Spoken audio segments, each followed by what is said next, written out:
ওম শান্তি। আজ ১৯ ফেব্রুয়ারি ২০২৬ আমরা বাবার অমূল্য মধুর মহাবাক্য শুনব।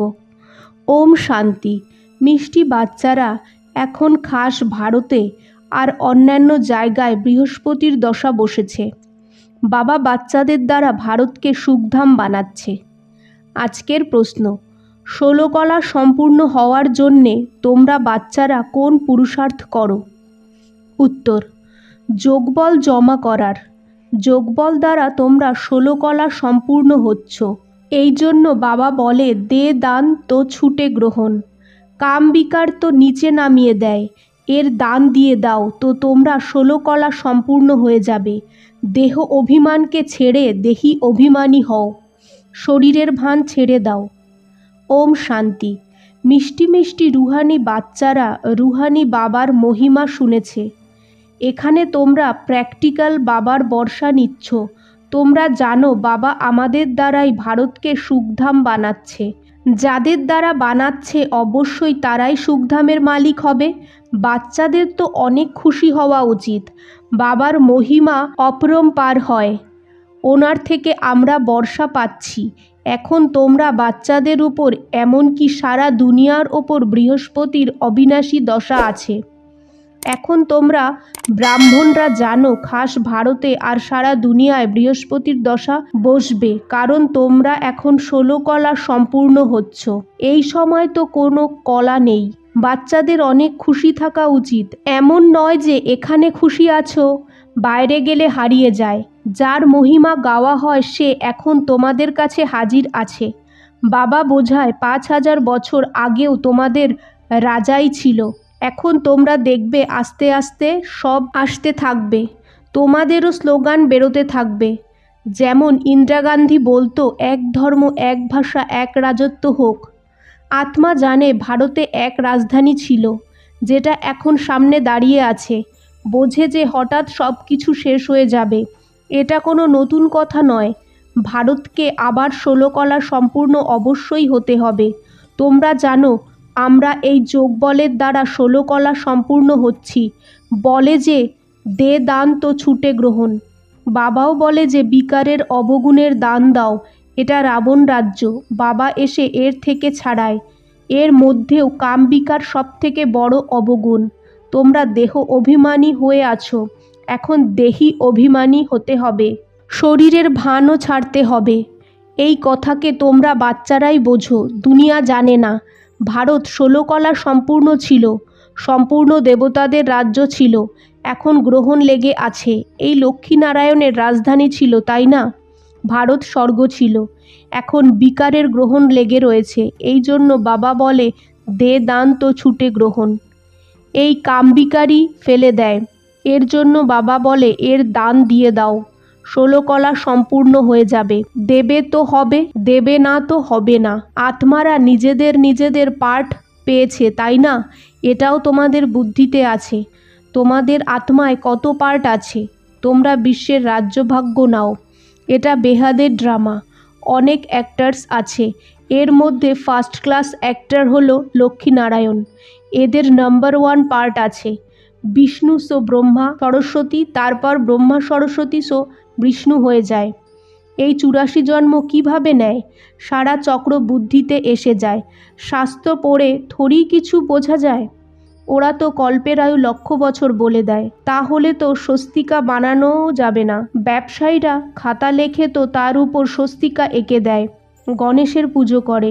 এটা হলো বেহাদের খাতা। স্বস্তিকায় ৪ ভাগ হয়। যেমন জগন্নাথপুরীতে চালের হাঁড়ি রাখে তো রান্না হয়ে যায় ৪ ভাগে। এখানে চালেরই ভোগ লাগানো হয়, কারণ এখানে চাল অনেক খায়। শ্রীনাথ ধামে চাল হয় না। এখানে তো সত্যিকারের ঘিয়ের সব পাক্কা মাল তৈরি হয়। যখন খাবার বানায় তো পরিষ্কার পরিচ্ছন্ন হয়ে মুখ বন্ধ করে বানায়। প্রসাদ অনেক সম্মানের সাথে নিয়ে যায়। ভোগ লাগানোর পরে সব পাণ্ডারা পায়।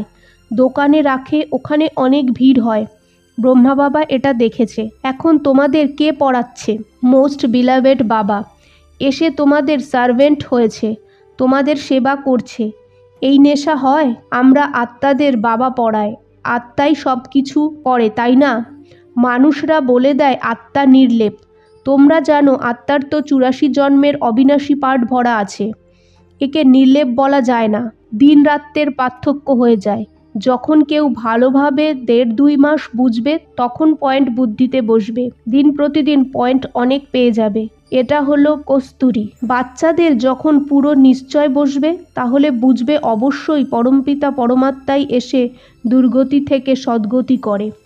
বাবা বলে তোমাদের উপর এখন বৃহস্পতির দশা আছে, আমি তোমাদের স্বর্গের মালিক বানাচ্ছি। এরপর রাহুর দশা বসে যাবে। আবার বাবা এসেছে স্বর্গের মালিক বানাতে, তো নিজেকে ঘাটা কেন লাগাও? ব্যবসায়ী লোকেরা নিজেদের খাতা সব সময় ঠিক রাখে। এটা হলো অবিনাশী ব্যবসা, আর সব ব্যবসা তো মাটিতে মিশে যাবে। বাবা হলো জ্ঞানের সাগর, সওদাগর, রত্নাগর। প্রদর্শনীতে কত লোক আসে। ভারত তো কত বড়, সব জায়গায় তোমাদের যেতে হবে। জলের গঙ্গা তো সারা ভারতে আছে, তাই না? এটাও তোমাদের বোঝাতে হবে। পতিত পাবন কোনো জলের গঙ্গা হয় না। তোমরা জ্ঞান গঙ্গাদের যেতে হবে সারা ভারতে। চারিদিকে মেলা প্রদর্শনী হতে থাকবে। দিন প্রতিদিন চিত্র তৈরি হতে থাকবে। এমন শোভনীয় চিত্র তৈরি করো যাকে দেখেই মজা এসে যায়। এরা তো ঠিক বোঝায় লক্ষ্মীনারায়ণের রাজধানী স্থাপন হচ্ছে। সিঁড়ির চিত্র ফার্স্ট ক্লাস হয়। এখন ব্রাহ্মণ ধর্ম স্থাপন হচ্ছে। এই ব্রাহ্মণরাই আবার দেবতা হয়। তোমরা এখন পুরুষার্থী। তোমরা এখন পুরুষার্থ করছো তো নিজেদের মনের মধ্যে জিজ্ঞাসা করতে থাকো, আমাদের মধ্যে কোনো ছোটোখাটো কাঁটা তো নেই? কামের কাঁটা তো নেই? ক্রোধের ছোট কাঁটা, ওটাও খারাপ। দেবতারা ক্রোধী হয় না। দেখায় যে শঙ্করের চোখ খুললেই বিনাশ হয়ে যায়। এটাও একটা কলঙ্ক লাগিয়ে দিয়েছে। বিনাশ তো হবেই। সূক্ষ্মবাতানে শঙ্করের কোনো সাপ অন্যান্য কিছু থরিই হবে? সূক্ষ্মবাতান আর মূল বাতানে গাছপালা, বাগান, সাপ আদি কিছুই হয় না। এ সব কিছু এখানে হয়, স্বর্গও এখানে হয়। এই সময় মানুষ কাটার মধ্যে আছে, এই জন্য এটাকে কাটার জঙ্গল বলা হয়। সত্যযুগ হলো ফুলের বাগিচা। তোমরা দেখো বাবা কেমন বাগিচা বানায়। মোস্ট বিউটিফুল বাগান, সবাইকে সুন্দর বানায়, নিজেও হয় এভার সুন্দর। রাবণ একদম কালো বানিয়ে দিয়েছে। এখন তোমাদের খুশি হওয়া উচিত। আমাদের উপর বৃহস্পতির দশা বসে আছে। অর্ধেক সময় সুখ আর অর্ধেক সময় দুঃখ। এতে ফায়দা কি হলো? না, বাবা বলে 3 ভাগ সুখ 1 ভাগ দুঃখ হয়। এই ড্রামা বানানো আছে। অনেকে জিজ্ঞাসা করে ড্রামা এমন কেন হয়েছে? আরে এটা তো অনাদি। কেন বানানো হয়েছে এই প্রশ্ন উঠতেই পারে না। এই অনাদি অবিনাশী ড্রামা বানানো আছে। এই অনাদি সৃষ্টি চলে আসছে, চলতেই থাকবে। প্রলয় হয় না, বাবা নতুন দুনিয়া বানায়। বাবা এসে তোমাদের কায়াকল্পতরু বানায় যে অর্ধেক কল্প তোমাদের কখনো অকাল মৃত্যু হবে না। তোমরা কালের উপর জিতে যাও। তো বাচ্চাদের অনেক পুরুষার্থ করা উচিত। যত উঁচু পদ পাও তত ভালো। নিজেকে চেক করো, আমরা স্বর্গে যাওয়ার যোগ্য হয়েছি? এখন বাবা তোমাদের কত ভালো যাত্রা শেখায়। এ তো কোনো কষ্ট নেই। শুধু বাবা বলে মা মে কম ইয়াদ করো, তো বিকর্ম বিনাশ হবে। অনেক ভালো যুক্তি শোনায়, বাচ্চারা শোনে। এটা আমার লোন নেওয়া শরীর। এই বাবা কত খুশি হয় আমি বাবাকে শরীর লোন দিয়েছি। বাবা আমাদের বিশ্বের মালিক বানায়। নামও আছে ভাগীরথ। এখন তোমরা বাচ্চারা রামপুরীতে যাওয়ার জন্য পুরুষার্থ করছো, তো পুরো পুরুষার্থে লেগে যেতে হবে। কাটা কেন হবে? তোমরা ব্রাহ্মণী হও। সব কিছুর আধার মুরলির উপর হয়। মুরলি তোমরা পাবে না তো তোমরা শ্রীমৎ কোথা থেকে পাবে? এমন নয় যে শুধু এক ব্রাহ্মণেরই মুরলি শোনাবে। যে কেউ মুরলি পড়ে শোনাতে পারে। আচ্ছা মিষ্টি বাচ্চাদের গুড মর্নিং। আজকের ধারণা: 1. ভিতরে যে যে কাটা আছে সেগুলো বের করে দিতে হবে। রামপুরীতে যাওয়ার জন্য পুরুষার্থ করতে হবে। 2. অবিনাশী জ্ঞানরত্নের ব্যবসা করে অন্যদের কল্যাণ করার জন্য সময় দিতে হবে। সুন্দর নিজে হতে হবে আর অন্যকে সুন্দর করতে হবে। আজকের বাপদাদার মধুর বরদান: তমগুণ বায়ুমণ্ডলে নিজের স্থিতি একরস অচল অডল রাখা বাচ্চারা মাস্টার সর্বশক্তিমান ভব। দিন প্রতিদিন পরিস্থিতি অতি তমপ্রধান হয়ে যাবে। বায়ুমণ্ডল আরও বিগড়ে যাবে। এমন বায়ুমণ্ডলে কমল পুষ্প সমান নেয়ারে থাকো। নিজের স্থিতি শতপ্রধান বানানো, এর জন্য সাহস আর শক্তির প্রয়োজন। যখন এই বরদান স্মৃতিতে থাকে যে আমি মাস্টার সর্বশক্তিমান, তো হয় প্রকৃতি দ্বারা, নয় লৌকিক সম্বন্ধ দ্বারা, নয় দৈবী পরিবার দ্বারা যে কোনো পরীক্ষা এসে যায়, তাতে সদা অচল অডল থাকব। আজকের স্লোগান: বরদাতা বাবাকে নিজের সত্যিকারের সাথী বানাও তো বরদানে ঝুলি ভরে থাকবে। ওম শান্তি।